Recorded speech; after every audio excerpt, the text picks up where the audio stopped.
Use this one here, this one, because I don't know. I pushed a little bit too hard on my table side today. I blew a breaker downstairs.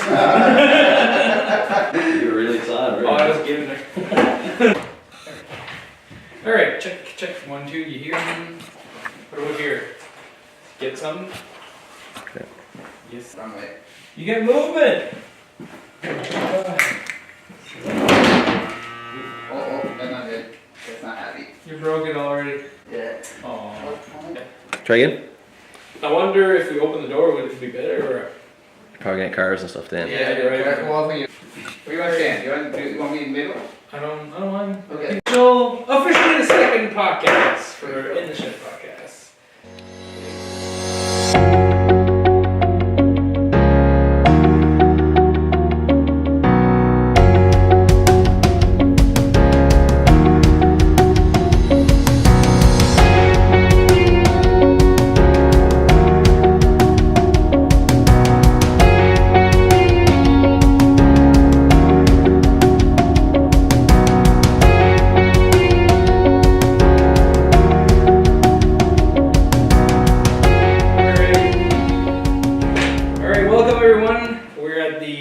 Second episode of In the Shed podcast. Me and Colin, and we have Marty Byrne here that's going to talk about ceramics. So he's into ceramic art and all that good stuff. So everybody's favorite topic, ceramic art. Exactly. Some people find it interesting. Anyway, we'll have a chat. So Marty, what got you into ceramic? Like, how did you start it?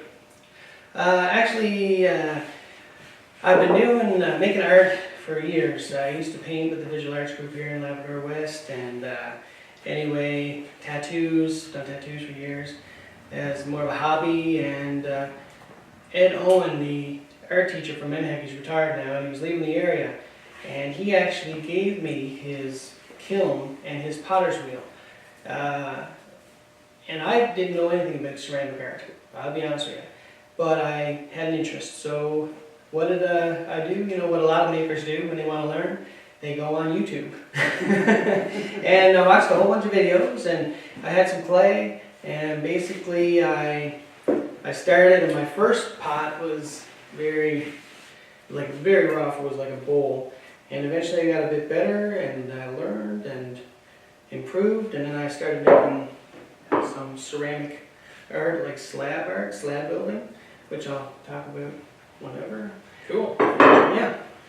So Colin's here today too. Colin's got something special he's going to talk to us about. He brought his homebrew CNC router that he's building right now.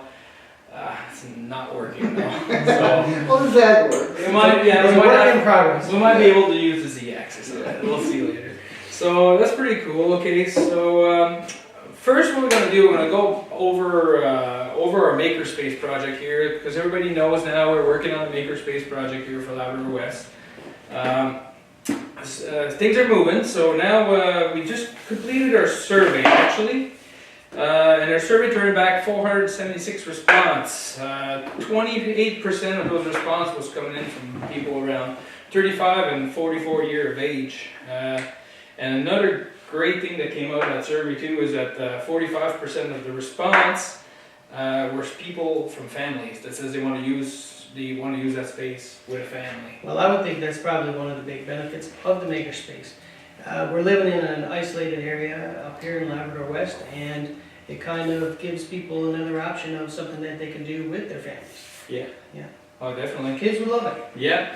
Oh, that's it. Like when we were at KRS yesterday, or last couple of days ago. Yeah. We every kid there. I don't think one kid didn't raise their hand when they said, "Would you like to go with your dad, your mom, or whatever?" Yeah. Every single one was excited. Yeah. Oh yeah. It was great. It was What great. are we talking? We're talking about improving quality of life here in Labrador West. Absolutely. And doing something like that with kids, and CNC routers and 3D printers.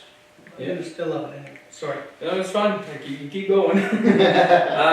One thing too that came out on that survey was that 48% of the people actually said that they didn't have the tools to make the ideas that they have, and that for me, that's something that's one of the big barriers when you talk about making stuff. Like most of the time people will have the idea, they'll even know how to do it, but there's that barrier of where you can't get your tools. You can't get the tools, they're too expensive, you just can't buy them. Like you can't have a 3D printer because it's $5,000, you know. But with the Makerspace, you can come in and be a member, you pay your membership monthly, and you can come in and you can learn how to use the 3D printer and use it. So Yes. I think that's going to be a great thing.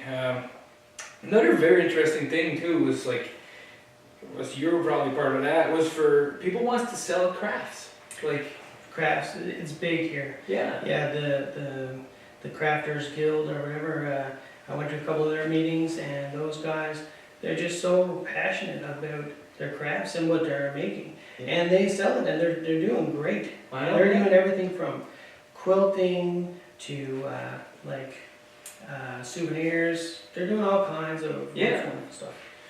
It's even there's so many craft fairs, like craft fairs and vendor sales and all that stuff. I'm gonna say this now. You get ready, because eventually you see these events with the tables. They're selling their stuff up at the Legion or at the Arena or at the Antic Lodge. You're gonna see a Makerspace craft fair. Yeah. And it's probably going to be like a twice-a-year event.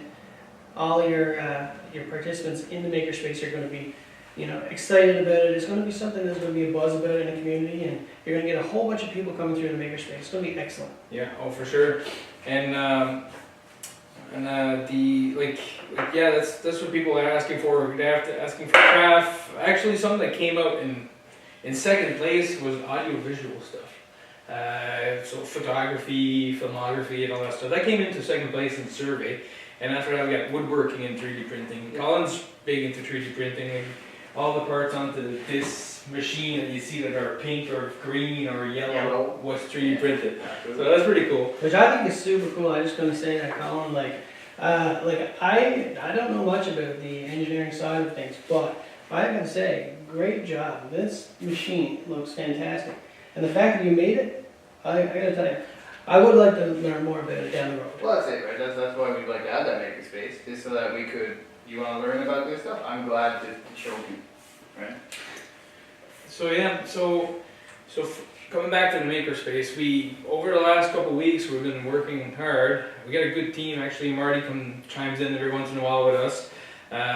We're not only me and Colin in this, there's a lot of people behind it. A lot of people in the background. And we want more people to join too, so if you're interested in it, just contact us. You can go online, all our stuff, so our information is on our Facebook page, or just send an email to info@theshedlabrador.com or .ca. Perfect. So yeah, we got going around looking at buildings quite a bit, so we kind of have 3 locations we pinpointed. Now we're just, I guess, putting the dollar figures to them and see how much they're going to cost to operate and all that stuff. We have no decision made where we're going to go yet, but it's 3 nice places. I don't know, but if we get either one of these 3, we'll be happy. Oh yeah, Everything. It's just an exciting time, because if you're getting to the stage where you're looking at an actual location, it must be exciting for you guys, because I know that you put so much work into it. It must be exciting to know that you're actually walking around different places, visualizing where the different areas of the Makerspace would be, the metalworking shop, the woodworking shop, the audio visual, Yeah. So, and I know from the posts on our group chats that, I can just sense the excitement. Oh, yeah. I'm sure Eric's had a few sleepless nights. Oh yeah, lots of that. So once we got our budget figured out, we worked a lot on what tools are going to be in there, and we're up to $750,000 worth of stuff, and I don't know if we're going to be able to get it all, but I'm going for it. So shoot for the stars, yeah. And so what we're doing, we're putting our project together. We're going to be presenting our project again to the town of Labrador City. They've been partnered with us since the start. They've been helping us a lot. We're presenting an update of the project again on, I think it's the 12th of June. Yeah, 12. To the council. And we're gonna, from there, once they kind of approve our project to go forward, we'll then fill out some application for some funding for basically some funding to do a proper feasibility study of our whole project to know how much it would cost and all this stuff. So that was one thing I want to talk about. The other thing I want to talk about this week, me and Colin, we went out on, was it Thursday? Yeah, we went out on Thursday at the GRS school. That was awesome. Did you like that? I loved it. Yeah. Like it kind of I guess got energy going again, right? Oh yeah. See how excited those kids were. Yeah. Just like they wanted this. Oh, definitely. I Yeah. don't know if they want it more than we do. But Yeah. Oh They yeah. were excited. So I gotta ask you a question. So I heard you guys present at the Arts and Culture Center down in the Green Room. Yeah. I've been down around the gateway when you guys were presenting a bit in our meetings. And so is it easier to stand up in front of a crowd of adults or a crowd of young people? Kids were Yeah, fun. kids were fun. They were just really engaging, right? They get excited, right? Yeah, they're really excited. It actually was hard that you ask questions, ask for suggestions, and every hand went up. Yeah. Trying to. You couldn't come up with all the answers of all the questions. Like it was just one after the other. Boom, boom, boom. Because, boom. you know, like, let's face it, like a little bit about, in the heart of the whole makerspace is kind of tapping into that kid in all of us, the kid that imagines and comes up with these ideas and what about this and how can we make that, and the kids they're just so full of imagination, and that's kind of why I guess we're all excited about it. Yep. Is because, you know, we're still excited about that idea of creating. Yeah. Absolutely. And we had like the first question we asked was like, who knows what a 3D printer is? And there was over 40 kids there, Yes. and we had like 5 hands up. Oh yeah. That's it. And one of them had seen a 3D printer for real. One of them had seen it for real, Oh wow. That was it. and that was it. So just to say, like like being in a little isolated place that we are, we don't have access to that stuff, and we got to bring it to them. You see him using yourself, Eric. Like those kids, that was just like a magnet to them. Oh yeah, It yeah. was just like you couldn't pull the kids away from the 3D printer. Technology and Yeah. kids, I'm telling you. Right. So what we did in that presentation last week, we talked a little bit about the Makerspace, just to let them know what it was and who could go there and how it worked. And then we went on, we did an activity with them. We did a brainstorming event with them, trying to figure out what could we make. And we had the 3D printer, Colin had his 3D printer there. We asked him, what would you like to print on the 3D printer, basically. We gave him the specs of the dimension and all that, and we said, like, we gotta respect that. So anyway, the board got filled with stuff they wanted to build in like 5 minutes. We had to stop. Like, it was just like you could go get on for days. Yeah. And one of the students, I don't remember who it was, but he said the school. Yeah. So that kind of clicked in as like, you know what, that'd be pretty Cool, interesting what you could yeah. do with that. And the second part of it was like, we asked them what else you could do with the school. Like, we can 3D print the school, put it there, but can you do something with it? And they didn't really know what I was asking. I says, what if we put a hole to put a pen on top? And then it just blew apart. And then they wanted to put a sharpening machine on the side, Yeah, pencil holder. pencil holder, Yeah. And paper holder. paper holder. Yeah. Yeah, it was like, We started a little drawing of it, and yeah, it was super cool. Yeah, Yeah. super fun, and you know, geez, that we've given those to their teachers for the end of the year Yeah, gifts. absolutely. Excellent, it's fun stuff. Colin's going to deliver it Monday, but Yeah. it's a 16-hour print, and the first one crashed today. Yeah. So he's got to redo it. Sad. I went to go pick it up and bring it here, and yeah. No. If you're stuck, I can try to make one out of ceramic. You can bail you out. All right. I swear it's So, because we want to talk a little bit about our community, we always want to put our community first in this project. Like, there's a couple things that are going on in our community right now I think it's good to talk about. One thing that came up in our discussion was that Smoky Mountain's actually installing or replacing chairlifts, I believe. I didn't hear much of it, but apparently they're putting up power lines right now, doing Yeah. lights and all that stuff. So that's a great thing for the community. I mean, like, Excellent. I mean, we get 10 months winter, so. Oh, it feels like 12 right now. Yeah. The chairlifts and just the whole building itself, like, is just a whole facelift up there, and I just think those guys Toby, doing a great job up there. Yeah. I'm a big fan of what Toby is doing. Definitely have to raise our hat to everybody that puts And everybody, effort in that everybody place. up there. Kids love that place too, so it's good. What else? Encore Entertainment. So they got a summer heritage theater project. It's starting in July. You know a little bit about it? You probably Well, I get to sit in on some of those guys' production meetings. yeah. I've been doing that now for a few years, and I must say, like I'm heavily involved with community theater and carol players, Northern Lights Theater Group. Sometimes I do some shows under my own little theater group. But Encore Entertainment, they're kind of like, they do some big shows. They're big idea people. Krista and Matt and Jane and Dave Harris, they're just big idea people, and they go big. So now their next big idea is what they already done is they got incorporated. So my understanding of how it all goes is they're expecting an influx of tourists this summer, because apparently, you guys probably heard this, National Geographic said Labrador is one of the top tourist destinations in the world. So they've been having these meetings about tourism. So I think what they did is that they're getting in on some government funding. I think they're going to be hiring a worker or workers to be involved in this heritage production.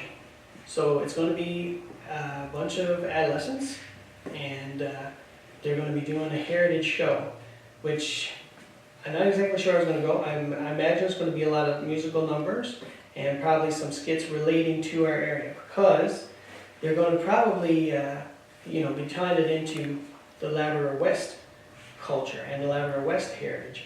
And in my opinion, as an artist, Labrador West is not, we're not usually as recognized. Labrador art, a lot of people think of the coast, because the coast has thousands and thousands of years for their heritage and their culture, and that's wonderful. But Labrador West, we're relatively new. You know, we're an industrial town. We get a lot of people that pass through our town, but we're in an isolated area. There's long winters, so the people that stay here, we're like a hardy type of people. So I think it's going to be interesting to see what they come up with for their heritage project. Yeah. It's exciting stuff for community theater for sure. Sounds really And interesting. they're giving back to the community. They're going to be hiring and to get kids on stage in a production in front of a crowd, like to do that, it just does so much for young people's confidence. Oh, definitely. Oh, it's Big, excellent. yeah, for sure. So no, they got some good projects going on. Another thing I want to touch base on, June 16th, me and Colin volunteered with the Women Empowering Group. We are going to do a general maintenance workshop Yeah, with absolutely. them. So I was working on a presentation the other day. What we're going to touch base is like, what do you need in your toolbox in your house? Exactly, You know, just and- general maintenance yeah, practices, yeah, right? what to look at in your house, like what to change, when, like all the stuff that you need to know.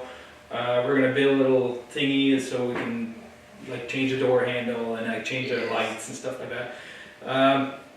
Also, another thing we're gonna do, we're gonna go outside and change a car tire, because apparently that's the thing. They Yeah. want to know how to change a car tire. You know what? I think there's a lot of guys that could use that too. You know. Yeah, it goes it- both ways. I wouldn't say that it's just. You say it's for. It's woman empowerment. Yeah, woman empowerment. It's Gateway Labrador that's organizing it, I believe. So, The Gateway, they're doing some great stuff too. Yeah. Well, that's it, right? I remember a long time, like it was back when I was in university, so a few years ago now. I remember I was riding my motorcycle on the way to school, and I seen a car pulled over on the side of the road, hazard lights on. And so I pulled over to see what was going on. And there was a lady sitting in her vehicle, and she's sitting there, she had a flat tire. And I stopped and said, so do you need a hand? And she said, yeah, I called someone to come bring me a tire. And I said, there's probably a tire in your trunk. And she said, what? And I said, yeah, there's probably one in your trunk. And she said, no, there's no tire in my trunk. Anyways, long story short, we went around back to the trunk and I pulled the hatch open. And she's like, oh my god, There is a tire in there's your a trunk. tire there. So, like I said, it's just, I guess most of us being, I guess, fairly hands-on people, we know how to do that stuff. But there is a group of people that It comes down to experience that stuff too, right? If you have never been at it, you don't know. Like, That's right. you just don't know. If you ever seen it, you don't know. Exactly. So, If I had to try to work a CNC router, I would Exactly. be clueless. Everybody gotta start somewhere in the learning process for whatever it is, and that's part of the whole goal of the Makerspace. exactly. Promoting learning. So, Yeah, and that's why we want to make an open, like really open concept in there. Where I'm thinking a lot of windows so you can see a difference. So just so like when somebody's working, I don't know, somebody likes woodworking, is woodworking. you can still see the 3D printer printing. You can, you know, Yeah. it's still always open to see. And when people see they're like interested, and they go, and it's like, how do you do that? It's going to snowball. It's going to be kind of contagious. That's People- exciting. You're That's going to what we spark want to people's interest in what are you doing? What are you working on? And the coffee area of the Makerspace. People are going to take a little break. They're going to go sit down and have coffee, and then they'll talk about their projects. And yeah, it's going to work out great. I think so. It's going to be a great ad for the community for sure. So I think that was all for our, I guess, updates and events and all that stuff. We'll talk a little bit more about the pottery. So today you want to get into pottery. What do you need? Where do you start? Well, I was very lucky. Like I said, I was given a potter's wheel and a kiln by Ed Owen. So those are the two main. You can do it with just clay, and you can do like a slab building where you roll out a slab of clay and you join it, and you can build stuff with just clay. Very easy, right? And I made this. I put some glaze on it, and I fired it in my kiln.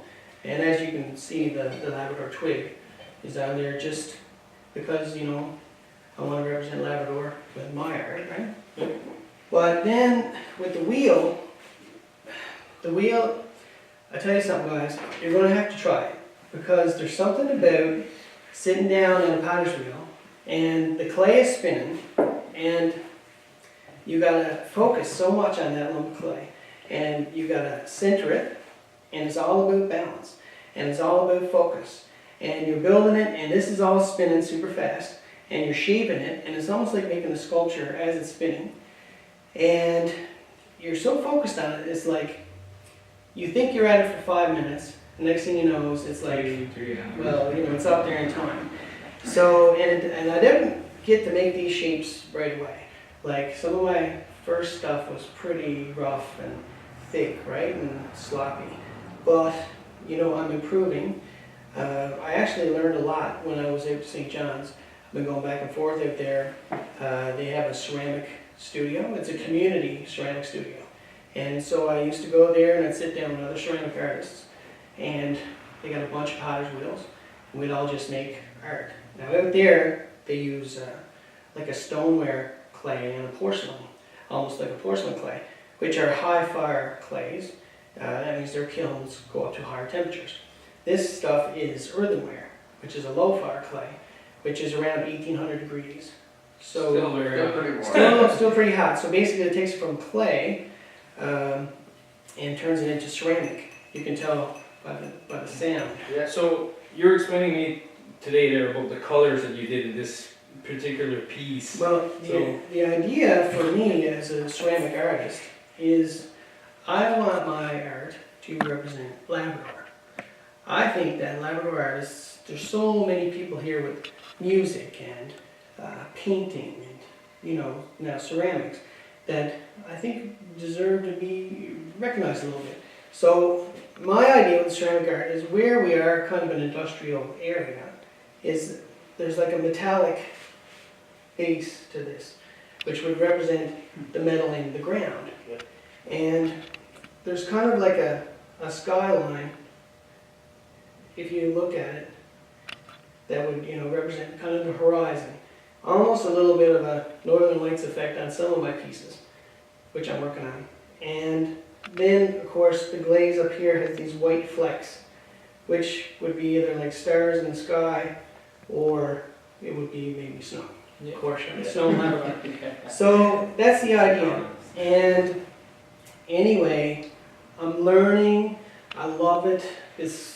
I can't believe I was in my 40s before I found ceramic art, because I just love it so much. But it's art, but you can also use this, right?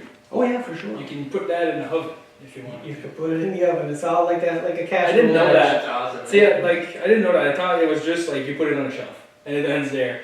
But it actually you can put stuff in there and cook it. A lot of it is decorative. Use it as a you cup, know, a lot of like, you know, you might put like flowers in this, and I made this is just to kind of look like an old time, like a vessel or a bottle that you might have seen, you know, hundreds of years ago. Because ceramics, you know, they found ceramics thousands and thousands of years old when you date it, right? So, yeah, and I guess I should talk about this. Yeah. My giant Labrador twig. Now, I know this might seem funny, but the idea for this piece is going to be like a sculpture. Yeah. Okay? So there's a hole here, there's going to be a piece of metal coming down, and there's going to be a base. So this will be able to sit like a sculpture like this. Yeah. Now, the reason why I made it is because November 25th at the Arts Culture Center, myself and 3 other Labrador West artists are having an art show. And this is kind of representative of the type of art that I'm going to have as a ceramic artist. Lori Green is going to do some sculptural art. Yeah. She makes these really cool kind of industrial steampunky skulls and Oh, really? yeah, it's amazing, wonderful, talented artist. And Tyler Flynn does a lot of the Labrador-based paintings, which are really cool. And he's just a young artist, so he's gonna be a part of that. And Shayna Burgess, she's a photographer. Grew up here in Labrador, wonderful photographer. So basically, for that night, we're gonna have like an art show. So just like the Makerspace is giving something to the area, you know what? How nice would it be to come up, have a glass of wine, eat some finger foods, go look at some art, buy it if you want. We're gonna get Travis Lawrence is gonna come up and just play some guitar over in the corner. And big thank you, Travis. And yeah, so I think it'll be a nice night. That's great. I'll be up there for sure. Sure. Excellent. Alright, so what day did you say that happened? A bit of shameless self-promotion. That's That's November 25th. November 25th. Okay. Still a couple days for that, so that's good. Busy schedule, so. Yeah. Yeah. Got pencil that in. Just before Christmas, right? Yeah, so another thing I was talking to you the other day that you do a lot is you build sets for plays, right? Too? So you do a little bit of that too? I'm after doing a lot of sets for plays, and I've acted in a lot of plays, and I've directed a lot of plays, and but like it seems like the past few years has mostly been behind the scenes for me. A lot of set building, props. You know, just say if somebody needed a sword or somebody needed some kind of a whatever it could possibly be. You know, I would make some of that stuff. Like, for example, for one of the encore plays, I made a styrofoam statue go outside of their school set. Yeah. And it was basically a statue of Richie Sambora, and it was made out of styrofoam, but it looked like it was made of concrete. So what you do with the styrofoam is you basically sandwich it all together, and I use dowels, and then you get like a big Olfa carpet knife and you heat it up with a torch, and it cuts through the styrofoam super fast. So I basically shaped it all, carved it out, painted it to look like it was aged and look like it was stone, put it on this big kind of concrete looking pillar, and that's what we had for our show. So that's just one example of something that was like a set piece. But now in regards to the Makerspace, with the CNC machine, say if it was something in particular that they needed, that you would have to go and order it online, and maybe it was going to be $100 plus shipping. It's probably more than that. Yeah, probably more than that. You know, Everything's so expensive. everything's so expensive. So instead, like, you know, myself or somebody who was interested in doing something like that, or maybe even attending a class in how to do prop building and set design, which is, I think, something else that Encore has in their sights for teaching and getting more people involved in community theater. But the thing about it is, you know, you'd be able to go to the Makerspace and get on your 3D printer and put it all in and build it. Like 15 years ago, I used to work on sets like that too, and I did a little bit of it. So I hope that in the future we can get together and do some stuff. Oh, for sure. And especially if we got the Makerspace, we'll be able to do lots of stuff like CNC routing foam, something like that. You know, we layer it all, and it's just you can make it's endless. One of these days, after we make some stuff for a play at the Makerspace, we'll actually have a podcast on the stage at the Art Center. We should. And what we'll do is we'll be like, that'd be cool. We'll say like, this is what we did here. Yeah. And the Art Center now is actually it's an exciting time because the new manager, Chris Ball, he's done a lot to improve the Art Center and draw people towards the Art Center. And he's reached out to the community in so many different ways. Like recently we did the school trip and I put together this little video and we all went to the Art Center and we watched it on the psych screen, and So anyway, but now the most exciting thing about the art center is the lighting and the sound improvements.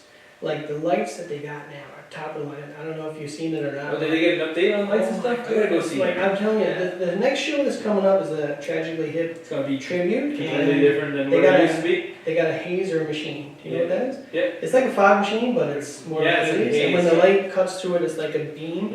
Yeah. When I used to do shows, you know what we used to do? Totally not allowed, not a good thing. But like the fog from the haze machine and stuff don't stay, right? It's water based, so it Yeah. falls. Yeah. So we used to buy black powder Oh. and put the black powder on a piece of board and light it up. And that fog stayed in the room all night.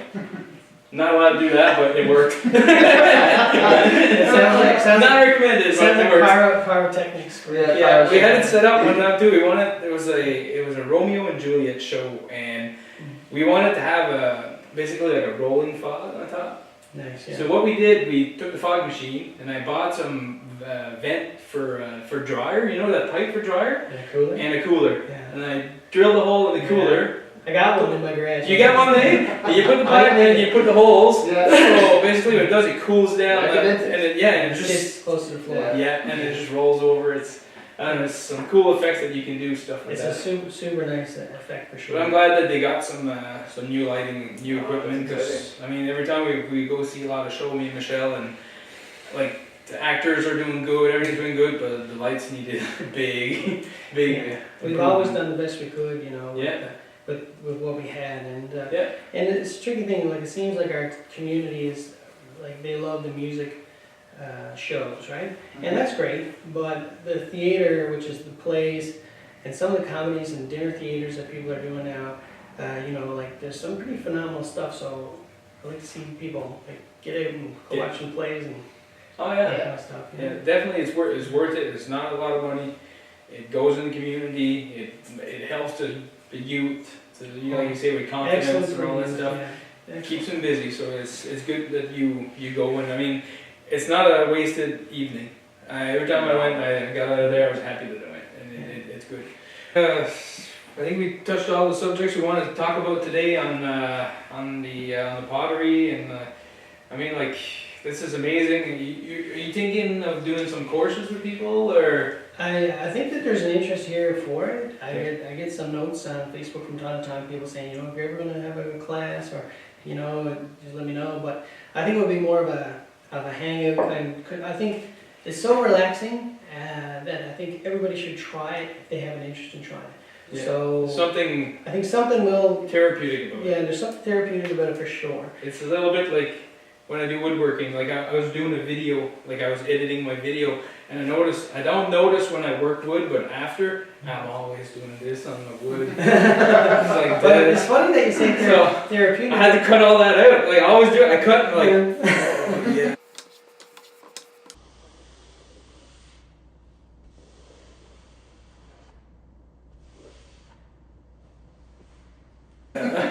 So, You're I had to cut very that into part. it. Yeah, I don't know why, but it's, It I might, get right sound, into it. it might sound funny, but when you say therapeutic, it made me think of something. When I was into the ceramic art studio at St. John's, there was a poster there, and it said, ceramic art is the new yoga. And I was like, what? What are they talking about? And I was like, wait a minute. I said, it's so relaxing, and you gotta focus, and you gotta balance, and you gotta be centered. And I was like, yeah, I think it could kind of be like, you know, the mind part of yoga, because yoga is one of the biggest activities that people could do for, you know, relaxing and getting in shape. So anyway, I think people, if they wanted to try it, I think they would really get a lot of rewards from it. So I guess with that, I'm probably going to be you gotta making my exit. go, man. I'm gonna Thank go. you very much Thanks for having me. Thanks for You your know, time, right? thanks for all your help. You guys are doing some great work, and I'm glad to contribute a little bit. Perfect. Part of your Thank you podcast. very much. We appreciate every help that you give us. So. Thanks, guys. That's good. Thanks. Hey everyone, we're back. Marty had to go. He had a time limit, and we were heavily exceeding it. So he was like stepping. He had to go. So anyway, so we let him go, and we're here now. Just me and Colin. We're going to talk a little bit about this invention, or it's not really an invention. It was more a project. Project, Yeah. yeah, very much project. So basically, what it is, where it comes from, how did you make it? So. Yeah, Where'd you get the plans to do it? Yeah, so I guess this is a mostly printed CNC. It's actually a completely open source design that you can go on and download. You just Google MP CNC and you can get the I guess he designed this as well. The reason I wanted to make is I want to do some wood carving, and I'm not very good at wood carving, but I had a 3D printer, to be honest. And I wanted to make something with a 3D printer that was more than just a, something to put on a shelf. So that was the overall idea behind it, basically. So like I said, everything on it is completely freeware. The software that runs it is freeware. It's ran by a little Arduino and with just 5-stepper drivers on it. So like I said, right now it's still very much a work in progress. We're getting there. Right now you have Z-axis control. I don't know what it's showing. But yeah, right now you can see, like I said, I have control over everything. It's just a matter of getting everything to the point where it'll actually all work in tandem, basically.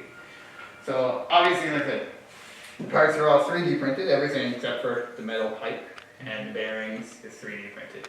So you download the plans, basically. Did you sell it or? No, It's free. Plans are completely free. So you download the plan, put it in your computer. Yep. Print the All yellow, parts. the pink part, and Yep. the green part, and the yellow parts. Yep. Buy the bearings, the bolts you need. Yep.